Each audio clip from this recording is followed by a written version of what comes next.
وضو نہ ہو تو کیا موبائل سے تلاوت قرآن پاک کر سکتے ہیں؟ وضو نہ ہو تو موبائل سے بھی کر سکتے ہیں اور زبانی بھی کر سکتے ہیں. موبائل میں قرآن پاک ہو تو کیا موبائل واش روم میں بھی لے جا سکتے ہیں؟ موبائل میں قرآن کریم ایکچولی ہوتا نہیں ہے. جب اس کو آن کرتے ہیں، مخصوص بٹن دباتے ہیں، اس کا جو بھی ٹچ کرتے ہیں، تو اس وقت یہ نظر حروف آتے ہیں، یہ عکس ہے. اوریجنل لکھائی تو ویسے بھی نہیں ہے. یہ اصل ادب بے ادبی کا تعارف اکثر اس پہ ہوتا ہے عرف پر. عرفاً اس میں کوئی مطلب ہے نہیں کہ بے ادبی اس کو بولتا نہیں ہے. باہر رکھیں گے تو پھر کسی چور لاکو کا کام ہو جائے گا نا، قیمتی چیز ہے. اسکرین پر اس وقت قرآن کریم کی آیات نظر نہ آتی ہوں تو واش روم میں لے جانے میں حرج نہیں ہے. لیٹ کر تلاوت قرآن کر سکتے ہیں؟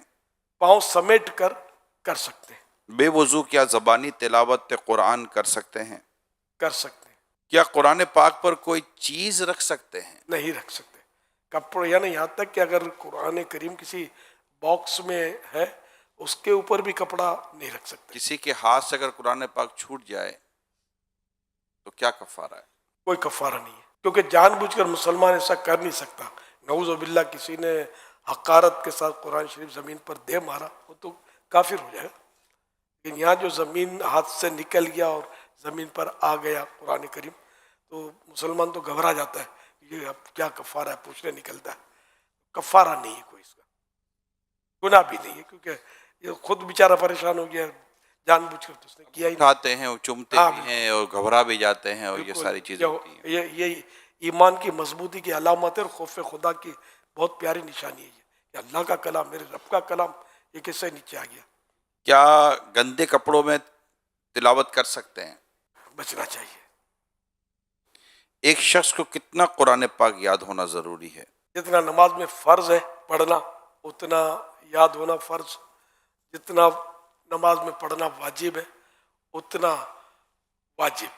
تلاوت قرآن کے لیے کم از کم کتنے تلفظ کی ادائیگی کا لحاظ ضروری ہے؟ یہ تلفظ ہے کتنے حروف کی ادائیگی کا لحاظ؟ دوسرے حرف سے یہ ممتاز ہو جائے، نمایاں ہو جائے، یہ لکھا ہوا ہے. لیکن یہ کہ جو قاریوں نے حرف کی صورتیں بیان فرمائی ہیں اس طرح نکالنے کی ہر ایک کو کوشش کرنی چاہیے، یعنی کہ اتنا قرآن درست ہو کہ جس کے بارے میں ما یجوز بہ الصلاۃ، جس سے نماز درست ہو سکے. یہ ہر ایک پر یہ لازم ہے، اتنا درست ہو. اب سین اور شین کا فرق نہیں کرتے، عین الف کا فرق نہیں کرتے، ہا حا کا بھی فرق نہیں کرتے. بھاری تعداد ایسوں کی جو فرق نہیں کرتے. اعلیٰ حضرت امام احمد رضا خان رحمۃ اللہ علیہ فرماتے ہیں اتنی تجوید سیکھنا کہ ہر حرف دوسرے حرف سے صحیح ممتاز ہو فرض عین ہے، بغیر اس کے نماز قطعاً باطل ہے.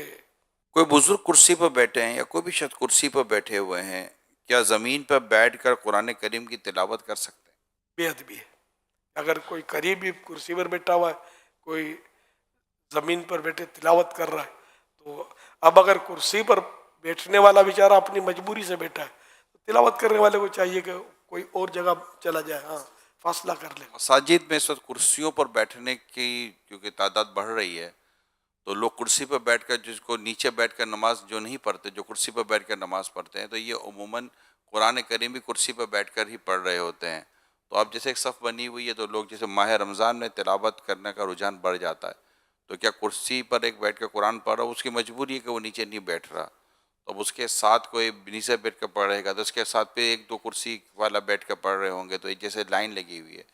تو اگر اس طرح مساجد میں کہیں ہو رہا ہو تو کیا یہ درست نہیں رہے گا؟ اصل در و مدار وہی ہے جو ارشاد فرمایا عرف کے اوپر ہے.